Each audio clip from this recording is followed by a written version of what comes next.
My sister is a licensed financial advisor.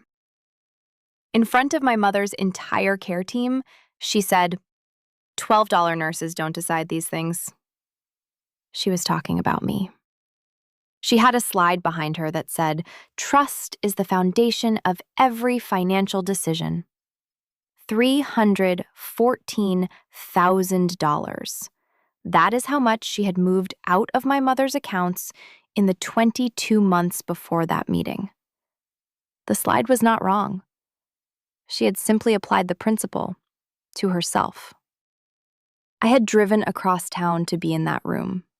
I had a blue folder on my lap, 18 months of care notes, a financial trail I followed one transfer at a time, and one letter my father wrote that he never sent.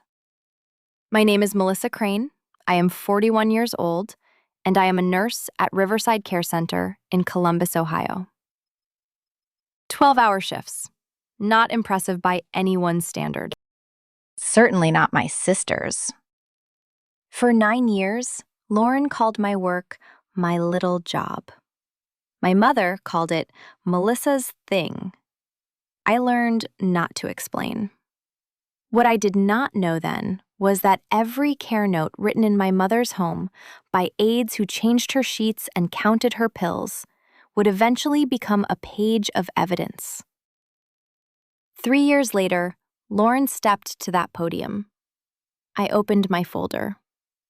There were 7 people in that conference room. I counted them when I walked in. I do that. I always count. Lauren was at the head of the table. She had printed materials in front of each chair, laminated dividers, a slide deck cued on the screen behind her. The words on the first slide read, "Family Care Planning, a Comprehensive Approach." She looked up when I came in. She did not say anything. She turned back to the stack of papers she was organizing. I took the chair closest to the door. I set my blue folder on the table in front of me. I did not open it. The others came in over the next 4 minutes. Dr. Owens, my mother's attending physician, Ellen Marsh from social services, a man from the facility's legal team whose name I did not catch, 2 representatives from the care floor, and a woman from Adult Protective Services who had not been on the original invite list. Lauren noticed her. I watched Lauren notice her.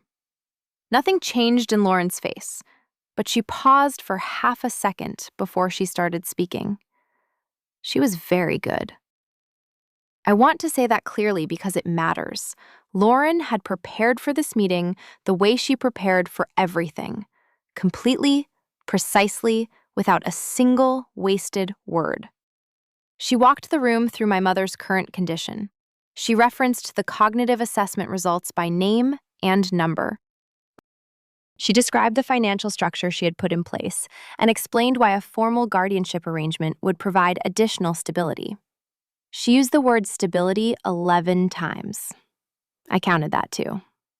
Then she reached the part about medical decision-making. She said something about the importance of having clear authority when a patient's cognitive status was uncertain. I said something about the assessment timeline, something small, a question about the dates.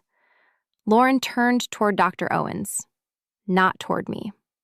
She said, "Cognitive assessments are for doctors, not $12 an hour nurses. Her opinion isn't clinical." The doctor was quiet. Ellen Marsh looked down at her notepad. I did not argue. My sister was right about one thing. I am not a doctor. I do not diagnose. I do not make clinical determinations. What I do is document. I write down what I observe, when I observe it, with a timestamp and my initials at the bottom of every page. I have been doing it for 6 years. What Lauren did not know, and what I had not told anyone in that room, was that I had walked into that meeting from the same building we were sitting in. I had parked in the employee lot. I had come in through the side entrance. And inside the blue folder on the table in front of me was a do not resuscitate order signed by my sister. 3 weeks before my mother fell. My mother did not know it existed. None of the staff here had known either, until I placed it in the facility director's hands the morning of this meeting. That was 8 hours before Lauren arrived to present her slides. I had not planned any of this to happen in this particular room on this particular day. 18 months earlier, I had not planned any of it at all. I have been a nurse at Riverside Care Center for 6 years. Before that, 2 years at a hospital on the east side of Columbus, post-surgical recovery. Before that, 4 years of school, mostly paid for with loans I am still paying down. I wake up at 5:15. I'm on the floor by 6:30. I take care of 12 residents on a rotating assignment. I know all of their names without looking at the board. I know that Gerald Fisk in room 114 was a high school football coach for 31 years, and that he gets agitated in the late afternoon if no one talks to him before 3 o'clock. He will not say anything. He will just go quiet in a particular way, a pressing inward kind of quiet that the staff who don't know him read as calm. It is not calm. I have learned to check on him at 2:45 with something to ask, even if I have to manufacture the question. I know that Louise Peterman in room 118 will refuse her evening medication if the nurse bringing it does not say please.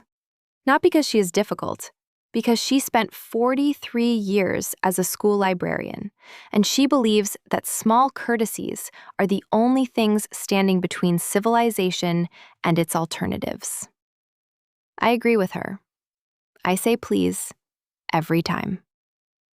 I know that the man in room 122, whose family visits every Sunday, starts looking at the door 30 minutes before they arrive, as if his body knows the schedule, even when his mind no longer holds the days clearly. Sunday, 9:30 in the morning, he turns toward the door. His family arrives at 10. They have never been late. I think of that sometimes. I think about what a reliable thing looks like to someone who has lost the words to ask for it. I know that the woman in room 119 keeps a photograph on her nightstand of herself at about 34, standing in front of a lake, laughing at someone off camera. I asked her once who took the picture. She could not remember, but she held the photograph while she was trying to think of it, and she smiled the whole time. This is what the work is.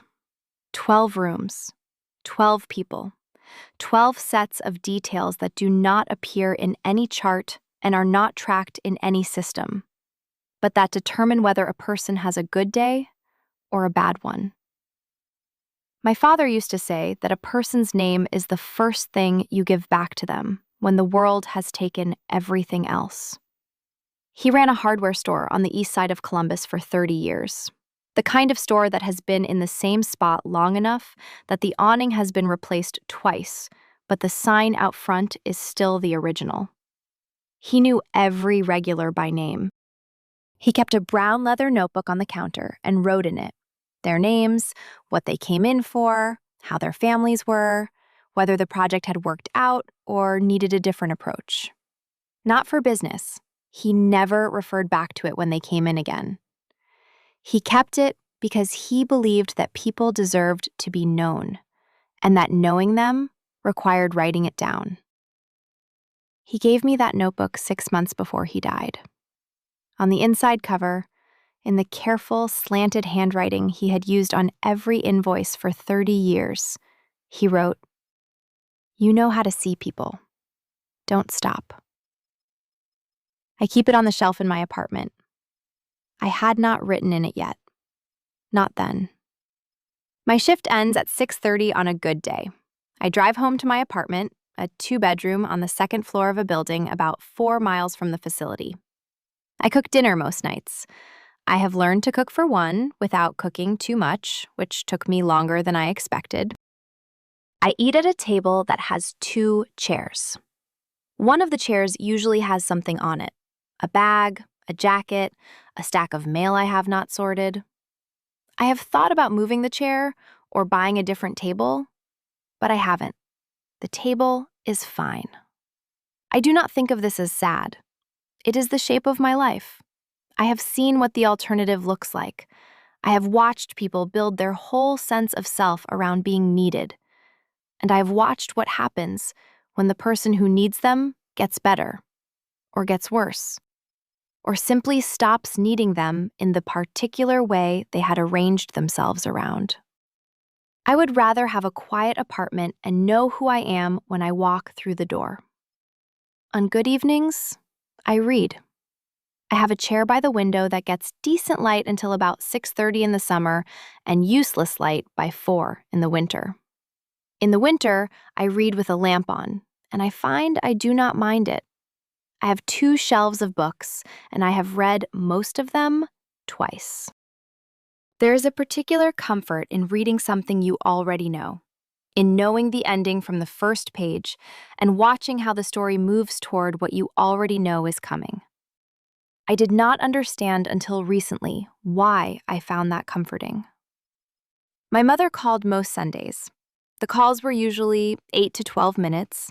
We talked about the weather, her appointments, whatever Lauren had been doing that week. The calls ended before I finished my first question. There was always a reason. The kettle, a show that was starting, Lauren on the other line. The reasons were always true. That was the thing about it. None of it was invented. It just added up. I had counted 23 calls like that before I stopped counting. My sister and I are 5 years apart. She is 46. She uses a last name that is not Crane anymore. She married a man named Whitfield 10 years ago at a ceremony I attended but was not in. Not in the wedding party. I sat in the 3rd row on the bride's side with our second cousin from Dayton, who I had not seen since I was 12. We introduced ourselves when we sat down. He said, "How do you know the bride?" I said, "She's my sister." He looked at me for a moment like he was deciding whether to say what he was going to say next. He said, "Oh, I didn't know she had one." I said, "I know." We sat together through the ceremony and the reception, and we talked about his drive from Dayton and his job at an insurance company. And at the end of the evening, he shook my hand and said it was nice to meet Lauren's sister. He said it the way you say things you already know are not quite right, but you say them anyway, because the evening is ending, and you are tired, and you have run out of alternative ways to close a conversation. I drove home alone. I sat in the parking lot of my building for a few minutes before I went in. Lauren is a certified financial planner at a firm called Heritage Financial Advisory Group in Columbus. She has held her license for 18 years. She is good at it. She built her client base almost entirely through referrals, and she manages accounts for 37 families, most of them in the Worthington and Dublin areas north of the city. When she walks into a room, people look toward her the way people look toward a window. Not because they have decided to, but because the light is coming from that direction. I have always understood that Lauren was the one my parents expected things from. It was not something anyone said directly. It was something you understood from the way certain doors opened and others did not. Lauren's preparation for her certified financial planner license was paid for by our parents. My parents could not do the same for my nursing program, and no one explained why, and I never asked. I took out loans. I worked weekends at a restaurant downtown called the Blue River Grill, carrying plates of food to people who talked over my head as if I were furniture. I graduated in 4 years. I attended my own graduation ceremony alone because my parents were traveling with Lauren that weekend for a professional conference she was presenting at. My mother sent flowers to my apartment. They arrived 2 days after graduation. The card said, "So proud of you, honey. We'll celebrate properly when we get back." We did not celebrate. I am not saying any of this to build a case against my parents. They were not cruel people. They were people who had a particular idea of what mattered, and that idea did not include what I did for work. And they acted accordingly, in the way that people do when they have a fixed picture of the world. I am saying it because it is part of what happened, and if I leave it out, the rest of the story does not make sense. People ask me sometimes, not often, but sometimes, whether I resented Lauren, whether growing up in the same house with a sister who got the party and I got the text message left a mark that never healed. I do not know how to answer that honestly. What I know is that resentment requires energy I did not have. I was working 12-hour shifts and paying off loans and learning a job that would take me years to learn well. And resentment is heavy. I put it down the way you put down a bag that is too heavy for the distance you have to walk. What I did not put down was the observation. I kept noticing. I kept recording. That, it turned out, was what mattered. The summer after I graduated, my parents hosted a dinner. Not a party, a dinner, at the house on Eastmore Boulevard with extended family. It was for Lauren. She had passed her financial planning board examination and was receiving her first professional designation. My mother sent me a text that week. It said, "We're having a little thing for Lauren on Saturday. Probably going to be a lot of people." I was not busy that Saturday. I was not invited. I drove past the house on my way to a friend's apartment. There were cars in the driveway and parked along both sides of the street for half a block in each direction. All the lights were on. I could see the shadows of people moving on the ground floor and the warm gold of the kitchen light. Someone was standing on the front porch. They had a drink in one hand and they were laughing at something inside. I drove past without slowing down. I do not know why I drove past at all. I had been going a different way. I have thought about it since, and I still do not know. I think maybe some part of me needed to confirm what I was only just beginning to understand. I got to my friend's apartment. We ordered food and watched a movie. I did not mention it. I have never mentioned it to anyone until now. That was the night I understood, in a specific and quiet way, what I was in my own family. Not the daughter who was celebrated. The other one. The one who lived in the same city and had the same last name and had been left off the list. I worked with that for a long time. I am not sure I ever finished working with it. What I mean when I say that is this. There is a particular kind of pain that comes from being loved and overlooked simultaneously. It is not the clean pain of rejection. It is messier than that. My parents were not indifferent to me. My mother called most Sundays. My father came to my nursing school graduation, the first one, before Lauren's board exam conflicted with the second. They sent birthday cards. They worried about my student loans in the particular way of parents who feel guilty about something they are not going to change. I was in the family. I just was not the one the family faced toward. When I was 28, I had a week in the hospital with a serious infection following a minor procedure. I was there for 5 days. My mother came to visit once, on the third day. She brought flowers from the grocery store and stayed for about an hour. Lauren called once from out of town. My father came every day. He sat in the chair by the bed and talked about the store, about his customers, about the weather. He did not ask many questions because he understood that I was too tired to answer them. He just talked. On the 4th day, he fell asleep in the chair, and I turned the television down and watched him sleep for a while. When I got home from the hospital, Lauren sent me a card. The card said, "So glad you're feeling better." She had signed it with her full name, Lauren Crane Whitfield, as if I might not know who Lauren was. I kept that card for about a year. Then I threw it away. I am telling you these things because I want you to understand that I am not a person who makes things up. I am a person who documents what I see. And what I had been documenting, quietly, for many years before any of this began, was a family that had arranged itself around a center of gravity that did not include me. This is not a dramatic statement. It is just a description.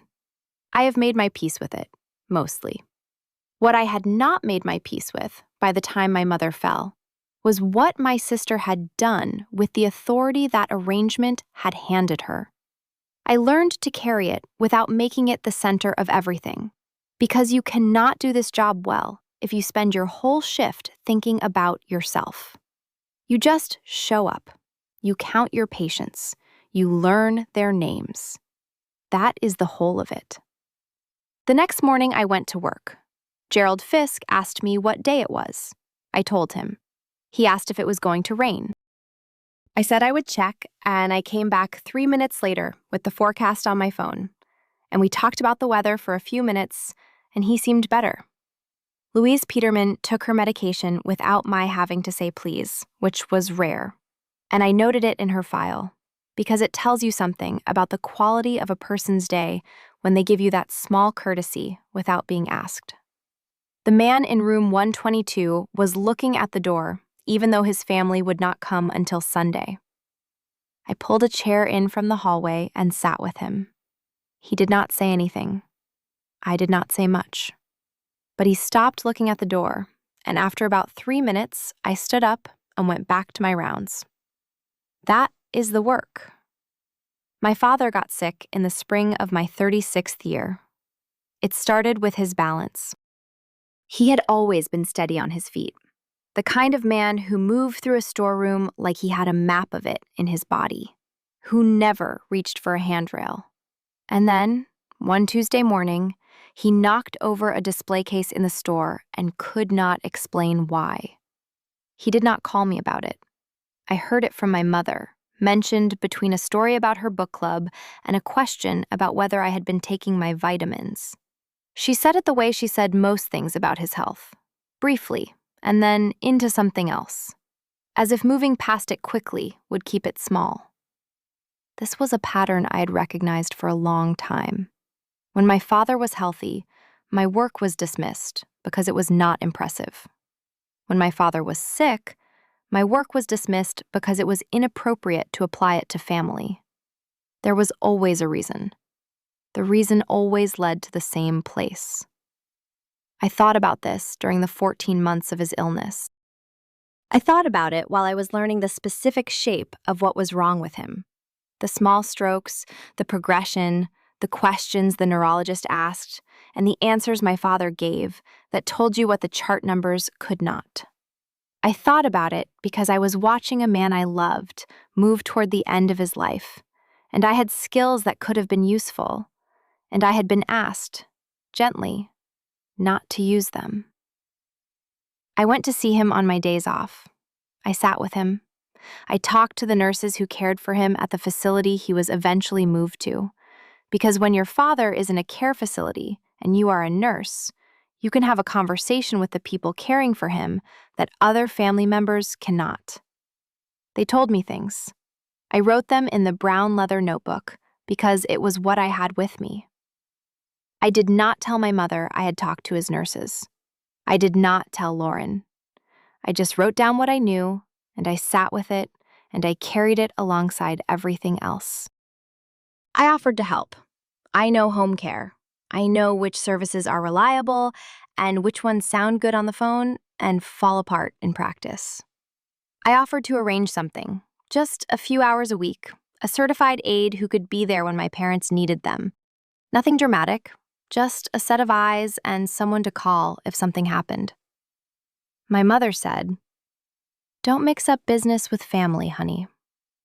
She said it gently. There was nothing cutting about it. She was not trying to wound me. But I heard what she did not say. She had spent her whole life being Patricia Crane, wife of Thomas, mother of Lauren, and member of the circle of women who kept the neighborhood tidy and the church committee running and the Christmas cards addressed in November. The idea that her daughter spent her days changing the bedclothes of strangers was something she had made her peace with years ago, quietly, in the same way you make peace with a disappointment that is permanent. She loved me. She was also a little ashamed of what I did for a living. I did not argue. I said okay. We talked about something else. Lauren had been managing my parents' finances for about a year by then. She had held power of attorney since my father had a minor cardiac procedure 3 years earlier, signed in a hospital room at Ohio State Medical Center, because the forms were in front of him and his daughter was there with a pen, and it was easier than asking questions. He was 68 and tired, and the anesthesia had not fully worn off, and everyone in that room trusted Lauren with numbers. I was on shift when that procedure happened. I could not leave. By the time I arrived at the hospital, he was out of recovery, and everything had already been arranged. My father did not say anything to me about it at the time. I found out much later that he had concerns, but he kept them to himself because my mother asked him to. She was afraid of what raising them would cost.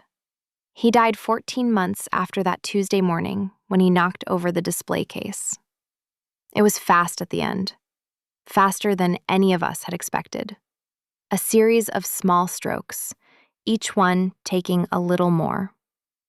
I went to see him every week during that last year, but there were stretches in between when I could not get there. And I have made my peace with that over a long time. And some periods, I cannot say I have entirely made my peace with it at all. The last time I saw him, 3 days before he died, he held my hand and said, "You turned out exactly like I hoped." I did not know what to say to that. I said, "I got it from you." He fell asleep holding my hand, and I sat in that hospital chair for 2 hours before I let go. I was on shift when the call came that he was gone. I finished my responsibilities for the next 2 hours because there was no one to cover my patients. This is the part that some people find hard to understand. You do not stop the work because you are grieving. You grieve on the drive home. When I got to the house, Lauren was already there. She had been there since the morning. By the time I arrived, she was in the living room with my mother and the family attorney, Howard Garner, a man my parents had used for 30 years, who had a firm handshake and a quiet voice, and who knew how to close a conversation. The door to the living room was mostly shut. I could hear voices through it, low, measured, the particular register of people conducting necessary business. I stood in the hallway for about 3 minutes. No one opened the door. No one called me in. I went to the kitchen. I filled the kettle. I stood at the counter and looked at the photographs on the refrigerator while I waited for it to boil. There was a picture of Lauren at her college graduation, a picture of Lauren and her husband at a company event somewhere with dark wood paneling. A picture of all 4 of us from what looked like 15 years ago, standing in front of a Christmas tree, everyone smiling in the way families do when someone is holding a camera. I made tea. I sat at the table. I sat there for about 40 minutes. Then Lauren came out of the living room and said, "We're handling some paperwork, it's fine." I said, "Okay." She went back in. I sat until my tea was cold. Then I poured it out, put on my coat, and drove home. I went to work the next morning. I did what I always do. I read the overnight notes, I checked the board, I started my rounds. Gerald Fisk asked me what day it was. I told him. Louise Peterman took her medication without my having to say please. I did not tell anyone that my father had died. Not because I was hiding it, because the people I work with are accustomed to quiet shifts, and grief is not quiet when you say it out loud. And I did not want to spend the day managing other people's discomfort with my loss. I told Diane 3 days later. She said, "Why didn't you say anything?"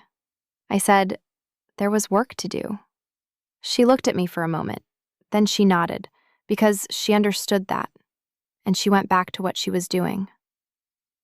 I thought about my father every day for about 6 months, then every few days, then weekly. Now he comes back to me in particular moments, when I see someone's handwriting, when I pass a hardware store, when I sit beside a patient who has stopped looking at the door. The following week, a cousin texted me. The message said, "Heard you borrowed money from your aunt and never paid it back. Everything okay?" I had never borrowed money from anyone in my family, not once, not $1, not for one day. I called my mother. She picked up. I explained as clearly as I could. She said, "Lauren mentioned something. She was just concerned." I said, "I have never borrowed money from anyone." She said, "I'm sure there's been some misunderstanding." The call ended 90 seconds after that. She did not call back. 2 weeks later, another cousin. Same story, slightly different version. The amount had grown, the circumstances had shifted, the way stories shift when they are being passed from one person to the next with the same destination, but no one checking the route. Then a family friend at the Kroger on Bethel Road who stopped me with a hand on my arm and asked, very carefully, whether I was having a hard time financially, whether there was anything anyone could do. I said I was fine. I walked to my car and sat for a few minutes before I started the engine. This is the part that is genuinely difficult to explain to someone who has not lived it. There was no confrontation, no screaming, no clear moment I could point to and say, "This is where it ended." It was quiet. It was slow. It was my mother picking up Lauren's calls on the second ring and letting mine go to 4.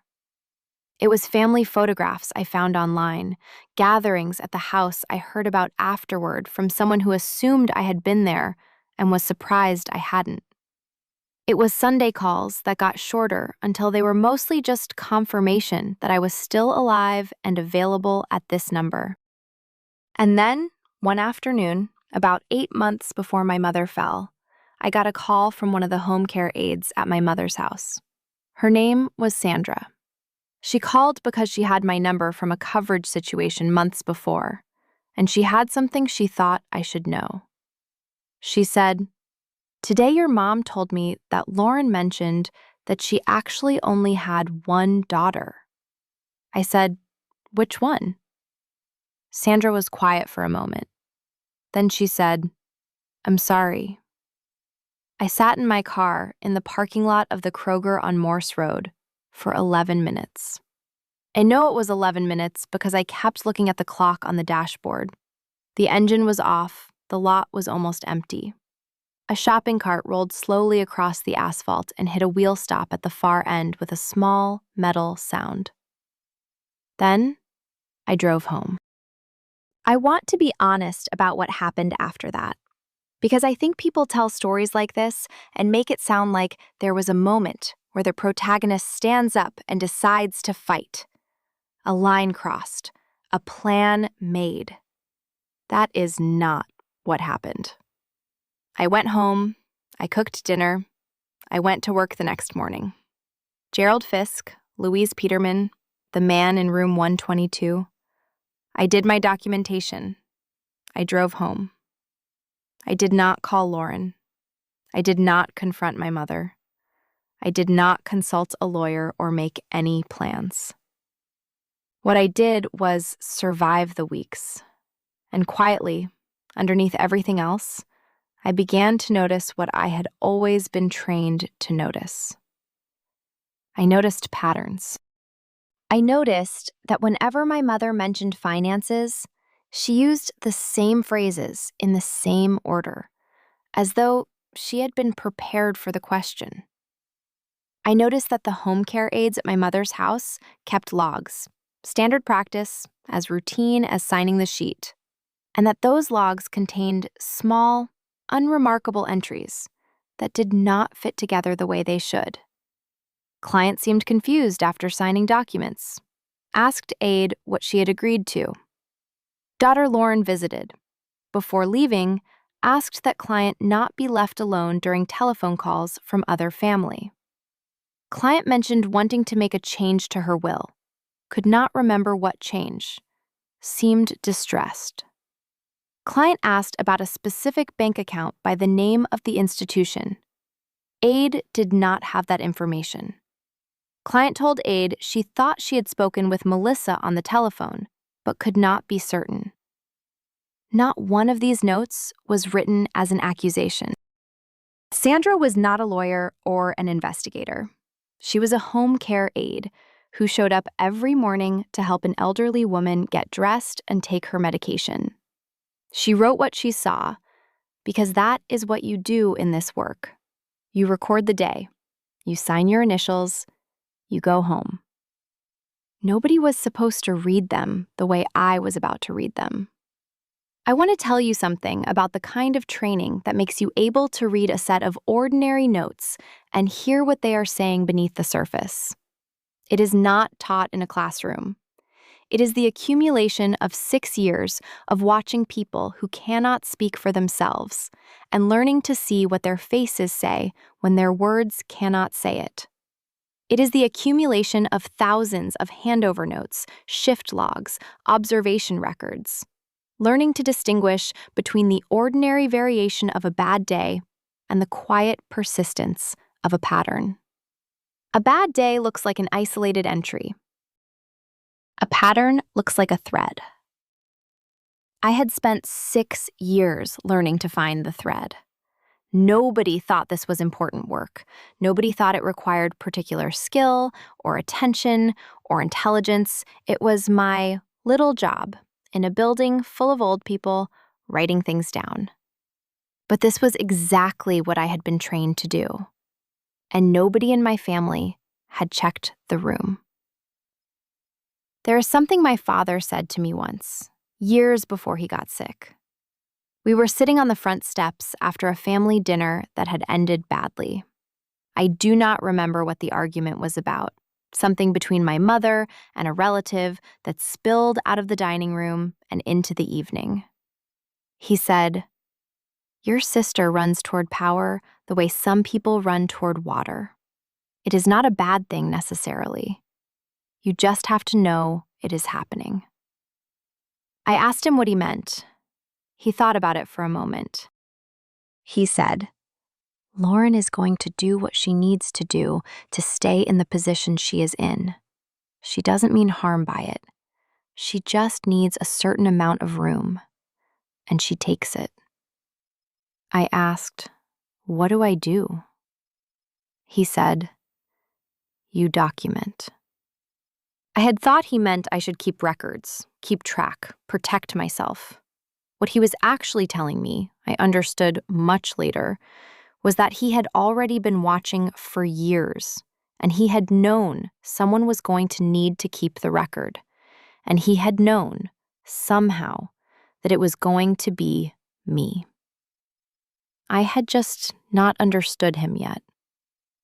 I found out my mother had been admitted to Riverside on a Tuesday morning in November. I was already on the floor. A colleague stopped me in the hallway, just past the nursing station. Her name is Diane. She said, "Hey, isn't your last name Crane?" She said, "We just admitted a Patricia Crane." She asked, "Is that your mom?" I said, "Yes." I said, "I didn't know she was coming here." Diane said, "You didn't know?" I said, "No." I finished the rest of that sentence in my head. Lauren had needed a facility quickly after my mother's fall, a hairline fracture in the hip from a fall in the hallway bathroom, the kind of injury that requires a level of care that cannot be provided at home. She had called the closest accredited facility with an available room, Riverside Care Center on Morse Road, Columbus, Ohio. The same building I had walked into 6 days a week for 6 years. She did not know I worked there. It had not occurred to her to check.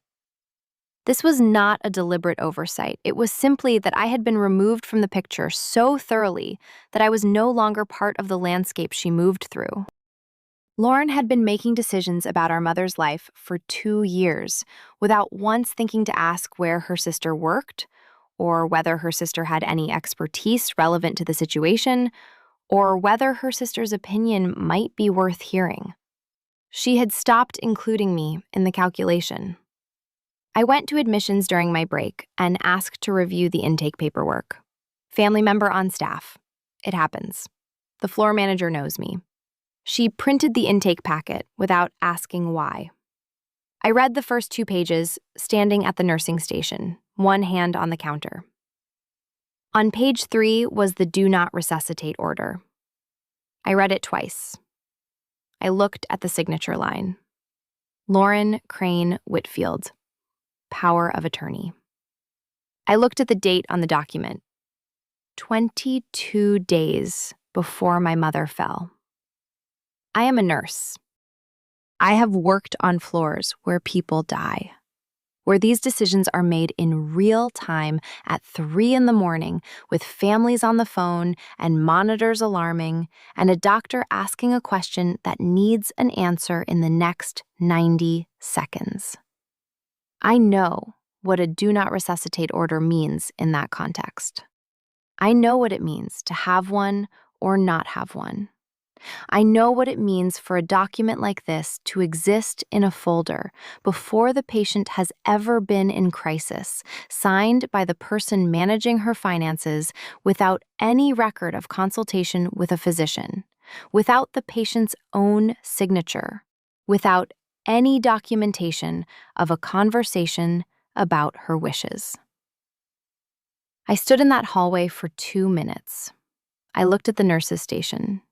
Diane was entering notes. A medication cart was being pushed past the far end of the hall. The fluorescent lights hummed in the ceiling the way they always do. Everything was exactly as it always was. Then I folded the page in thirds and put it in the pocket of my scrubs. I went back to my patients. I finished my shift. I did not tell anyone what I had found. That night, I sat at my kitchen table with the do not resuscitate order on the table in front of me and my father's brown leather notebook beside it. I sat there for a while without doing anything. Then I opened the notebook to the inside cover and read what my father had written. You know how to see people. Don't stop. Then I opened to the first blank page and wrote the date. November 14th.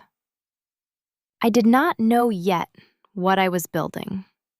I only knew that I had been trained to document what I saw, and what I had seen tonight needed to be written down. Over the next 4 weeks, I pulled every care log from the previous 18 months at my mother's house. Sandra and the other aides had kept them in a 3-ring binder on the kitchen counter, the way they are supposed to. Standard practice.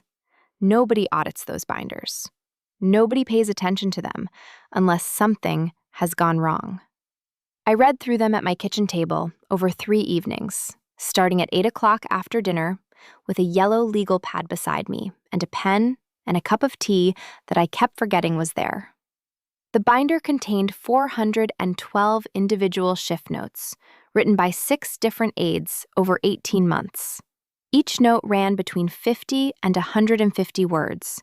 Most of them were exactly what they appeared to be, a record of an ordinary day in the life of an elderly woman with mild cognitive decline.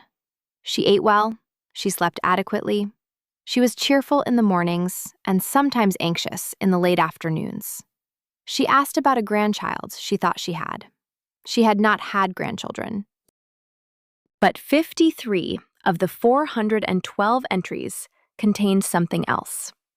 Scattered through the routine of meals and medications and television programs, embedded in the quiet documentation of daily caregiving, were the notes that did not fit. Client signed several documents today, seemed confused afterward. Asked aide what she had agreed to. Daughter Lauren visited. Before leaving, asked that client not be left alone during telephone calls from other family. Client mentioned wanting to make a change to her will. Could not remember what change. Seemed distressed when she could not recall. Client asked about a specific bank account by the name of the institution. Aide did not have information.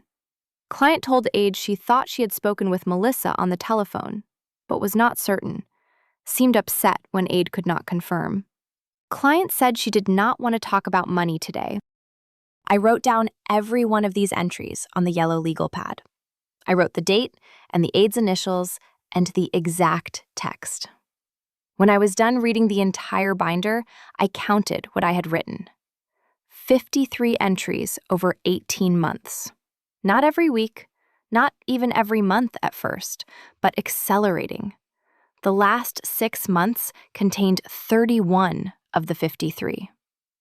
Then I made a second list, organized by type. Financial references, cognitive confusion following document signing, instructions from Lauren to withhold information. When I set the two lists side by side, the pattern was not subtle. It was legible. Anyone who knew how to read a care log, anyone who spent their professional life reading exactly this kind of documentation, would have seen it immediately. Nobody had been looking. I made a third list. The dates of the entries matched against the bank statement transfers I would later obtain. Every major transfer within 2 weeks of an entry describing my mother signing documents and being confused. I had 3 pages on the yellow legal pad when I was done. Then I started making calls. I used the network I had built over 6 years of working in elder care in Columbus. I knew people at Adult Protective Services. I knew a hospital social worker who had testified in 2 guardianship proceedings. And I knew, from a continuing education conference the previous spring, a woman named Dr. Carolyn Shaw. Dr. Shaw is a geriatric law attorney. She has practiced on the north side of Columbus for 19 years and has a reputation that takes exactly that long to build. At the conference, she had given a 45-minute presentation on financial exploitation of elderly adults and the specific documentation standards required to bring a credible case in Ohio courts. I had taken 6 pages of notes. I emailed her the week after I found the Do Not Resuscitate order. I said I had a question about a care situation. I asked if she had 30 minutes. She wrote back in 4 hours. She said, "Yes. What do you need?" We met at her office on a Thursday afternoon. She has a quiet practice on Olentangy River Road, a waiting room with 3 chairs and a shelf of books organized by subject. She shook my hand when I came in and she said, "Sit down. Tell me." I brought the folder with just enough in it to ask the right questions.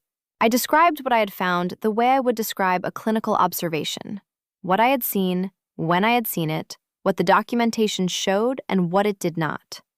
She listened without interrupting. When I finished, she looked at the folder on the table between us. She said, "This isn't the client situation, is it?" It was not a question. I said, "No." She said, "Okay. What do you need?" I said, I need to understand the legal threshold for financial exploitation of an elderly person under Ohio law. What the documentation has to say, and who specifically has to see it. She walked me through it. Power of attorney does not give the holder unlimited authority. Transfers that personally benefit the attorney in fact, without documented evidence of the principal's knowing consent, constitute financial exploitation under the Ohio Adult Protective Services Act. To bring a credible case, she said, you need 3 things: financial records showing the transfers, contemporaneous records establishing the principal's cognitive state at the time those transfers were made, and a documented timeline that connects them. She said, "Do you have the financial records?" I said, "Not yet." She said, "Get them. And when you do, call me before you do anything else." Getting the financial records took 3 more weeks. I am not going to describe every step. Some of it involved conversations with people who helped me in ways that were entirely lawful, but that I would prefer to keep private.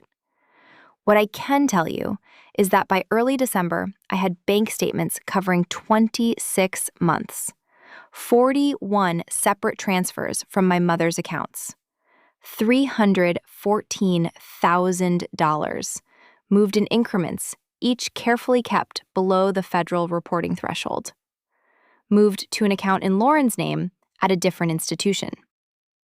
I gave the statements to Dr. Shaw. She called me 3 days later. She said, "This is enough." She said, "Do you want to file?" I said, "Not yet." She said, "When?" I said, "I'll know when." There was a pause. She said, "You have everything you need, Melissa." I said, "I know, but filing right now means Lauren controls the room we're in. I need to wait for the right room." She was quiet for a moment. Then she said, "Okay, call me when you know." I set the phone down and looked at the blue folder on the table. The work of these weeks, the calls, the analysis, the evenings at the kitchen table with the yellow legal pad, had not been what I expected. I had expected to feel something building, some accumulation of anger or determination or resolve. What I felt instead was very quiet. The quietness of a person who has accepted what they already know and is simply waiting for the moment to say it. I had been trained to wait. In nursing, you learn that timing matters more than strength. You do not intervene the moment you identify a problem. You identify the problem, you document it, and you wait for the right moment to act. Acting too early is as dangerous as acting too late. Both can cause harm. I knew what I had. I knew who needed to see it. I just needed the room where those two things could meet. In January, I drove to my mother's house to pick up some personal items, her green cardigan and a photograph she had asked for.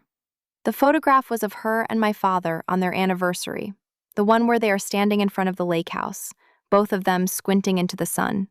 She had mentioned it twice in our phone calls. I knew she wanted it on the table beside her bed at Maplewood. I let myself in with the key she had given me years ago. The house was quiet the way only an empty house can be, the particular quiet of a place that holds the shape of a person who is no longer there. I went to the hall closet first, where she kept the cardigan folded on the second shelf. Behind the cardigan, there was a shoebox I did not recognize. It was sealed with a single strip of masking tape and had my name written on it in my father's handwriting. I stood in the hallway for a moment. My father had been gone for 4 years. I sat down on the floor and opened the box. Inside, there was a single folded sheet of paper, and beneath it, a small brown envelope. The paper was a letter. The envelope was sealed and had my mother's name on it. The letter was dated 11 months before he died. He wrote, "Melissa, if you are reading this, something has gone wrong. I have been watching Lauren, and I am not comfortable with what I see. Your mother trusts her because she is her daughter, but trust is not the same as safety. I have tried to talk to your mother about this, and she tells me I am imagining things. Maybe I am. But I want you to know where I keep the financial records. They are in the blue folder in the filing cabinet, second drawer. If anything ever seems wrong, start there. The envelope is for your mother. Give it to her when the time is right. I love you both. Dad." I read the letter twice. Then I put it back in the box, took the cardigan and the photograph, locked the front door, and drove home. That night, I added the letter to the blue folder. I now had 5 documents on the kitchen table: the cognitive assessment, the care logs, the financial analysis, the DNR authorization with the forged date, and my father's letter, in his own handwriting, naming what he had seen before any of us were willing to name it. 2 weeks after I brought the photograph and the cardigan to my mother, Maplewood called to confirm her transfer. Lauren had arranged it. Riverside was a short-term rehabilitation facility, not a long-term care placement. And Lauren had selected Maplewood Gardens on the north side of Columbus as a permanent residence. I was not consulted. I was notified in a brief email after the paperwork had been signed. The next morning, I received a second email from Lauren. She wrote that Maplewood had scheduled an annual care meeting for the following Thursday at 2 o'clock.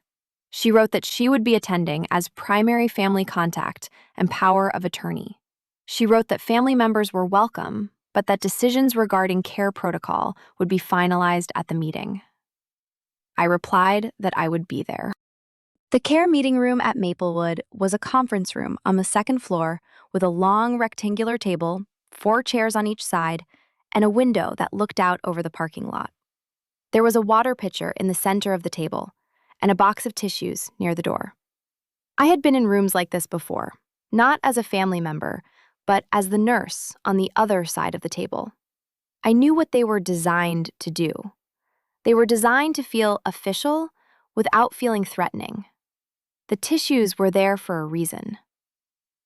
Lauren arrived 2 minutes after I did. She was wearing a dark blazer and carrying a leather portfolio. She looked at me the way people look at someone they did not expect to see. A look that was not quite surprise and not quite displeasure, but contained elements of both. She said, "I didn't know you'd be coming."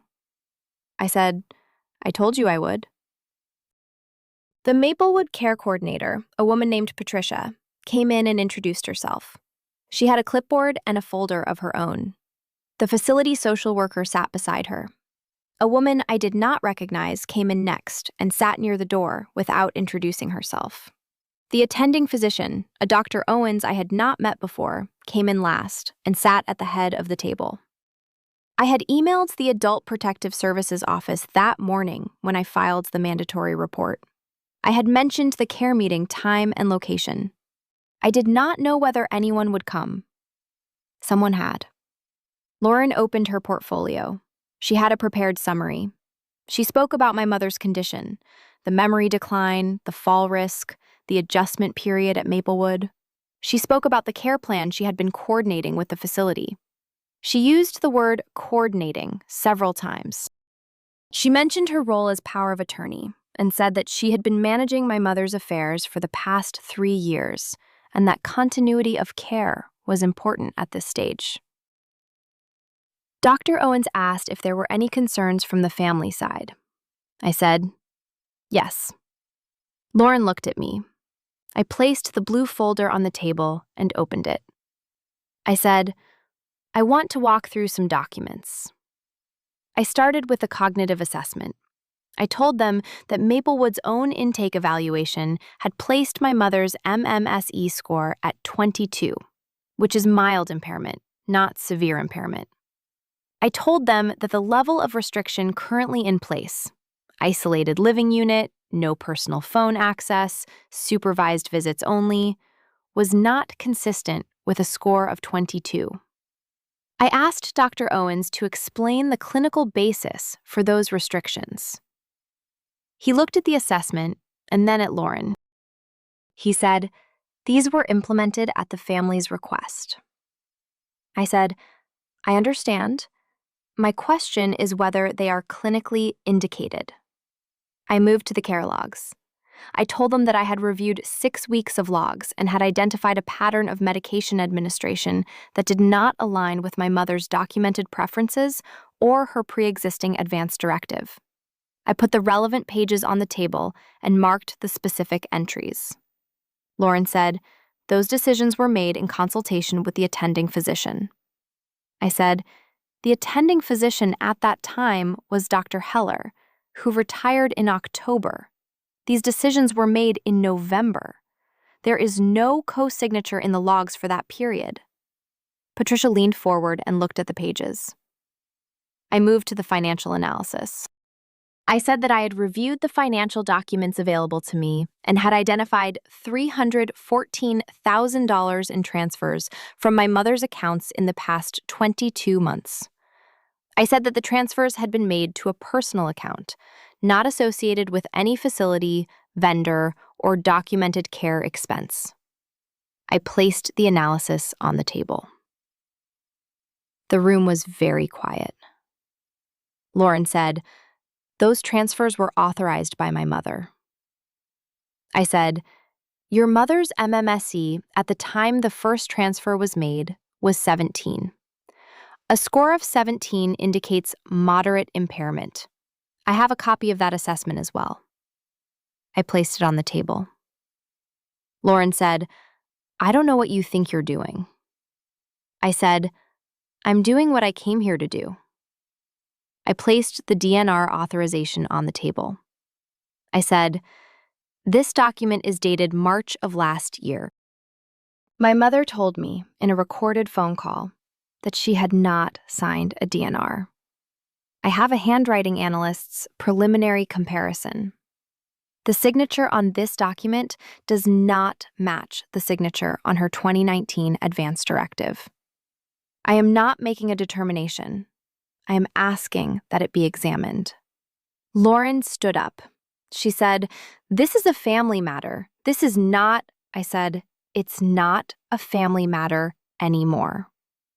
I took the last item from the folder. It was not one of the 4 documents. It was a form I had printed from the State Department of Health and Human Services website.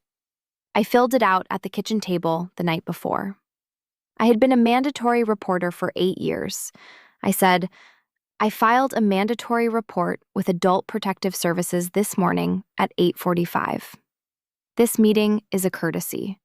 The investigation has already begun." Lauren sat down. Dr. Owens looked at Patricia. Patricia looked at the documents on the table. The social worker had stopped writing. The meeting did not end so much as it dissolved. Patricia said she would need to review everything with the facility administrator. Dr. Owens said he would need to consult with legal. The social worker gathered her papers and left without speaking. Lauren and I were the last 2 in the room. She looked at the table. She did not look at me. I picked up the blue folder and put the documents back in it. I put the folder in my bag. I stood up. She said, very quietly, "Mom doesn't know any of this." I said, "She knows you're her daughter. She knew enough to ask for me." I left the room. The Adult Protective Services case was opened the same day. The investigator assigned to it was a woman named Carla Jeffers, and she was thorough in a way that felt professional rather than aggressive. She called me 3 times over the following 2 weeks. Each time, she asked careful, specific questions. Each time, I gave her the same answer I had given in the meeting. I don't have a determination. Here is what I documented. Here is what I observed. The power of attorney was suspended within 10 days pending the investigation. A court-appointed guardian was assigned to review my mother's care and financial situation. The DNR authorization was formally flagged and removed from her file. Maplewood placed a hold on all major care decisions until the review was complete. Lauren's financial planning license was referred to the state board. I did not make that referral. It came from the facility itself, from Patricia, after she completed her internal review. I learned about it when Carla called to tell me.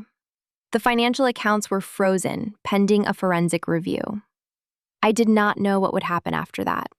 Some of it might be recoverable, some of it might not. I had stopped trying to calculate what a fair outcome would look like. That was not my job. My job had been the documentation and the timing and the right room. I drove to Maplewood on a Tuesday afternoon in early February, 2 weeks after the care meeting. I signed in at the front desk. I walked down the hall to my mother's unit. The door was open. She was sitting in the chair by the window. She was wearing the green cardigan. The photograph of her and my father was on the table beside the bed. She looked up when I came in. She said, "Are you here?" I said, "I'm here, Mom." She looked at me for a long moment. Her eyes were the same color they had always been, a particular shade of gray-blue that I had spent my whole childhood trying to name. She looked like herself. Not entirely, but enough. She said, "I thought you weren't coming." I said, "I'm sorry it took me this long." I sat in the chair beside her. She reached over and put her hand on top of mine. We sat like that for a while. Outside the window, the parking lot was gray, and the trees were bare, and the light was the flat, white light of a Midwestern February afternoon. She said, "Is Lauren coming?" I said, "Not today." She nodded. She did not ask anything else. Before I left, I spoke with Patricia at the nurses' station. The facility had already begun the process of revising my mother's care plan. The isolation restrictions had been lifted. She had phone access again. Supervised visits were no longer required. The medication protocol was being reviewed by a new attending.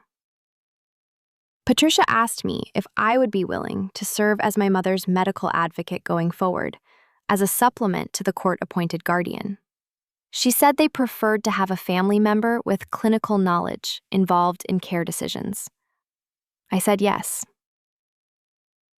I drove home in the dark. I did not feel the way I had expected to feel. I had expected to feel something larger. What I felt was very simple. The simple feeling of a thing that has been done being done. The way you feel after you finish a long shift, when the exhaustion and the completion are so close together, you cannot separate them.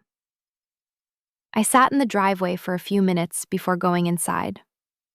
I thought about my father, sitting at a kitchen table the way I had sat at mine, writing a letter to someone he trusted, putting it in a shoebox with a name on it, not knowing if it would ever be opened. I thought about the fact that it was. It is still early in the morning when I write this. I am sitting at the kitchen table with a cup of coffee. The blue folder is not on the table anymore. I moved it to the filing cabinet last month. I still have the yellow legal pad, but the pages I used are gone, replaced with fresh ones. The kitchen looks the same as it always has. This is what I have been thinking about lately. How much a person's life can change while the kitchen stays exactly the same. My mother is still at Maplewood. She is doing better than she was in October, which is not the same as saying she's doing well. She has moderate memory impairment. She has good days and harder days. On the good days, she knows the photograph, and she knows my father's face in it, and she knows the lake house where it was taken. On the harder days, she knows the cardigan is hers because it is soft, and she likes soft things. I visit twice a week now. I bring coffee from the place on her street that she liked for 30 years. I sit with her in the chair by the window. Sometimes we talk about things that happened a long time ago. Sometimes we sit without talking. Both are fine. Lauren and I have not spoken. The investigation is ongoing. I do not know how it will end. I have a lawyer who handles questions about that. What I know is that my mother has a medical advocate who attends her care meetings and reads her chart and asks the clinical questions that need asking. What I know is that when the night nurse does her rounds, someone other than Lauren is on the contact list. That is what changed. It is not nothing. I want to say something to you directly, because you may be watching this because you are in a situation that feels like mine, or like the beginning of mine, or like the thing before the beginning that you haven't named yet. Here is what I would tell you. Your parents' lives are being managed by someone. If that someone is you, you know what's happening. If that someone is not you, you may not know as much as you think. I am not saying your family is doing something wrong. Most families are not Lauren. Most families are doing their best with a situation that is harder than anyone prepared them for. But doing your best and doing enough are not always the same thing, and the difference often lives in the documentation. Get a copy of the care plan and read it. Read the medication list. Ask who is authorized to make changes and under what circumstances. If there is a power of attorney, know who has it and what it covers. Ask to be listed as an emergency contact, even if someone else is primary. Call the facility yourself, not through the person who manages things. A 5-minute phone call with the charge nurse will tell you more than a dozen secondhand updates. If something feels wrong, write it down. Not because you are building a case, because the act of writing it down forces you to be specific, and specific is the only thing that helps. Vague worry is very hard to act on. A dated note with exact words and a name attached is something else entirely. My father wrote a letter. He was not sure anything was wrong. He was not sure anyone would ever read it. He wrote it anyway, and he put my name on the outside, and he hid it behind a green cardigan in a hall closet. I found it 11 months after he died. It was enough. The last thing I want to say is this. I have been a nurse for a long time. I have sat at the bedsides of people who had no one, and people who had too many people, and people who had one person who showed up consistently for years. That last category, the one consistent person, is the one that matters most. Not the person who manages the paperwork from a distance, the person who is actually there. So I want to ask you something, and I want you to sit with it rather than answer it quickly. Who is actually there for your parents? Not who is named on the form, not who sends the updates, not who files the reports or handles the accounts or says they are taking care of it. Who is physically, regularly, actually present? If you know the answer and it is someone trustworthy, that is good. Hold on to that. If you are not sure of the answer, that uncertainty is worth your attention.